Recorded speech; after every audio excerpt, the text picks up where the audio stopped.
Yeah, hi, Devin.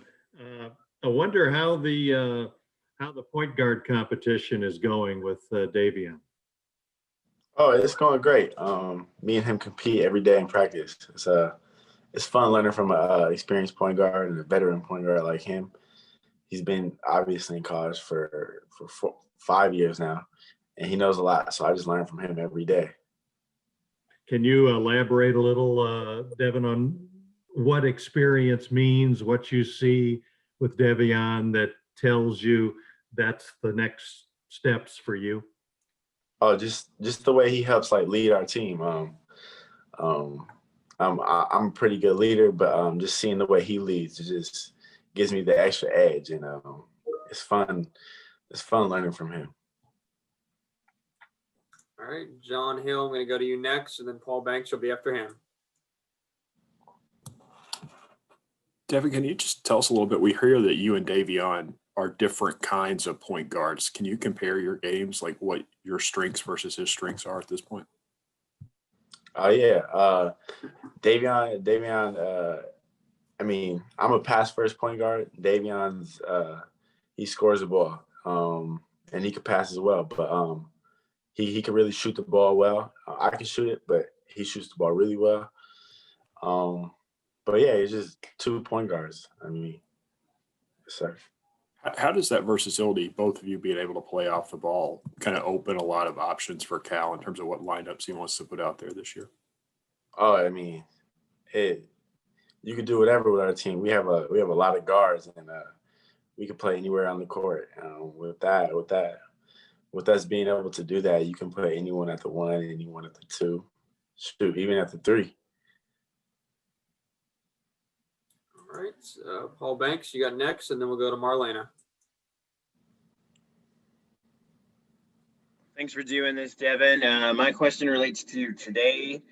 CBS released, I guess, a poll or a study. I'm not sure what you would call it, but it ranked Kentucky as the #1 college basketball program of all time. And it was kind of based on different metrics of statistics of titles won, tournaments, et cetera. So wanted to get your take on that and what it's like to play at a program that's considered #1 in the nation of all time. Yeah, I mean, I believe our program is #1, just like they say. It's different when you come here. You really learn the game. You learn to play at the next level. Like, we're being taught next level things right now from coach and all the other coaches, and just by competing every day at a high level and at the level of that we want to be at next year, it makes us different. It speeds up our learning process, which is hard, but it's good for us because it gets us ready. And that's why I think we're #1, because I think here they develop pros here. Thanks, Devin. All right, Marlena, you've got next. Thanks, Eric. Hey, Devin, this is Marlena with Hoop Waves. Nice to meet you. So we know some similar people at Pros Vision with Darren Collison and Sean Marshall and the rest of those guys. Describe those workouts and how it prepared you to be better for this upcoming season. Oh, yeah. Well, one, learning from DC, Darren Collison, learning from an experienced vet, professional NBA guard, just the pace of the game, what to look for, the patterns on the court, and most of all, just what he was like mostly teaching me is how to be a leader, how to be a young guy that comes into a program. I'm probably the youngest on the team, I think, and being able to still lead and not let that affect anything. Awesome, thank you. Yeah. All right, Jerry, I'm going to come back to you, and then John, back to you after that. How do you do that? How do you do that, being the youngest, as you say, yet the leader? I mean, we have a lot of leaders on the team. We got Keon, you got Davion.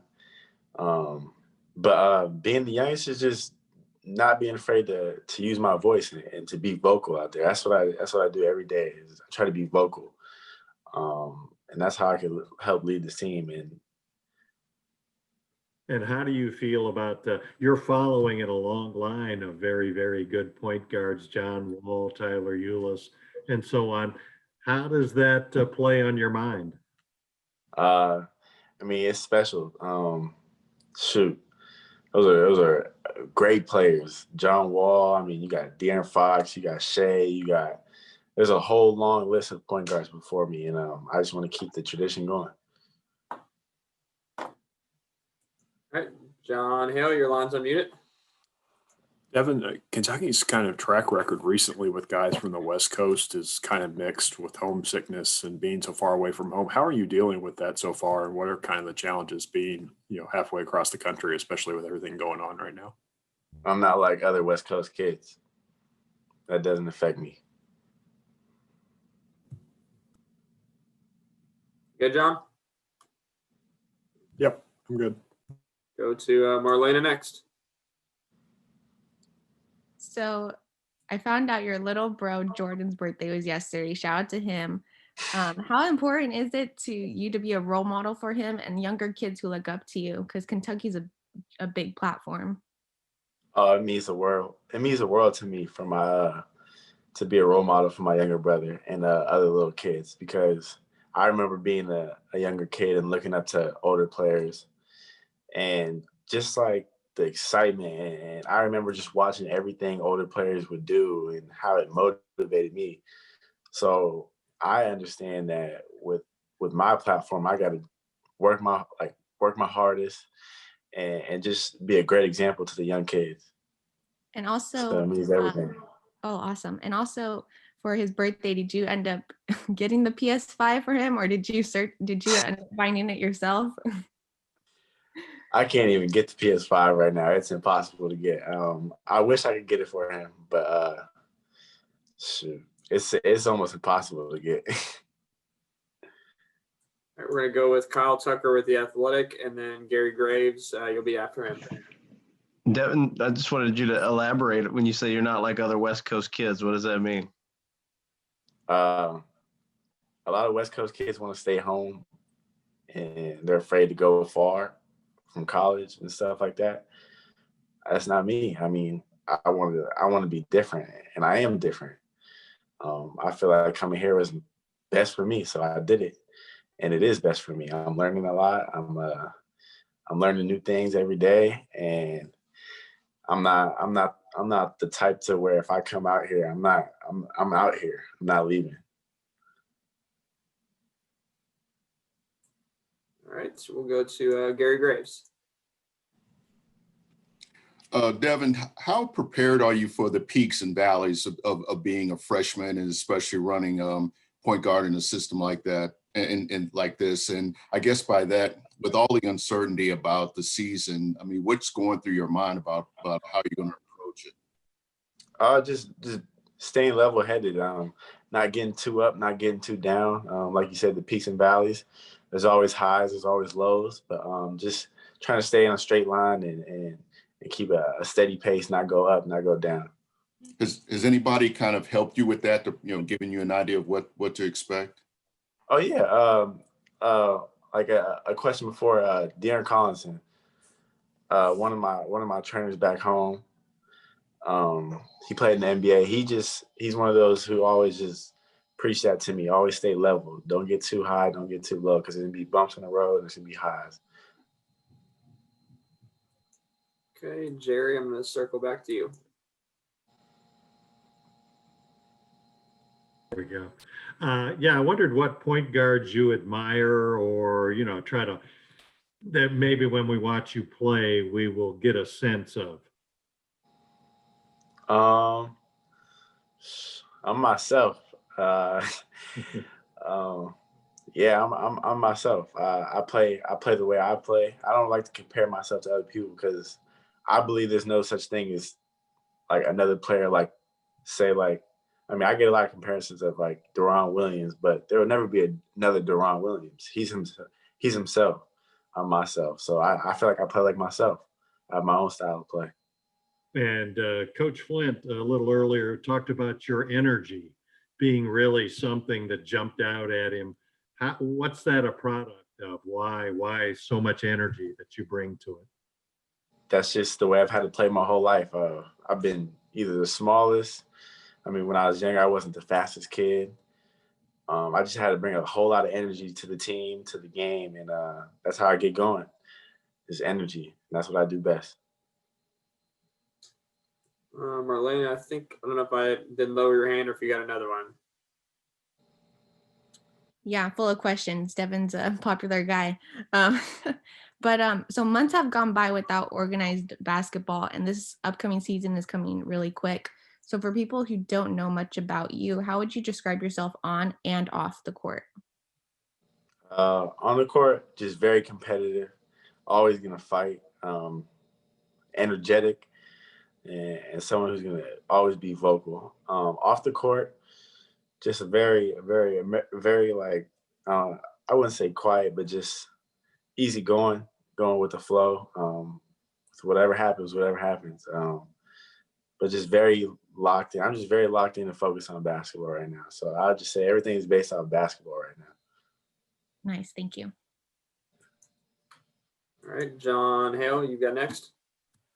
Evan, you mentioned Keon and his leadership. Just how important is he for you guys right now, given he's the only player who really played last season and has any experience at Kentucky? Oh, it's super important because he understands Cal, and he's our vet. I mean, we have Davion, who are our vets as well. But Keon, even though he's a sophomore, he's our vet because he was here last year and he understands the schemes and the way coach is. So he helps us all. You can't even put into words how important he is to our team. All right, we're going to go to John Wong next, and then Jeff Drummond, you'll be after him. Hey, Devin, we all know how hands-on Coach Cal is in practice. And we've heard some of the bigs come through and they say he's always getting on them about something, mostly about two-handed rebounds. What are some of the things that he's gotten on you or on the guards in particular? Oh, one-handed catches, being vocal, and playing at our own pace. That's what he's mostly. Play at your own pace, or like stop catching it with one hand. Similar to the bigs, he doesn't like one hand catches at all. It just drives him nuts, which I understand because you want to catch it with two hands. You don't want to drop the ball.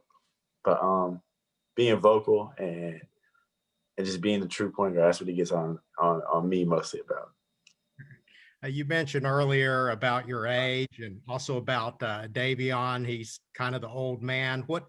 What advice has he given you, if any, that's not necessarily on the court, but off the court advice? Oh, to just stay level-headed, similar to what Darren's always told me, and just stay the course. It's all going to play out. All right, Jeff Drummond, you've got next. Hey, Devin, I was going to kind of play off John's question there with Coach Cal a bit. What have you kind of learned about him since getting here, maybe that you didn't know in the recruiting process? And has there been any kind of surprises in working with him? He's a really hands-on coach. And most coaches, like, I would say, like, they're not always there. Like, after practice, it's just, that's the end of coach. No, coach is always texting us, checking in on us.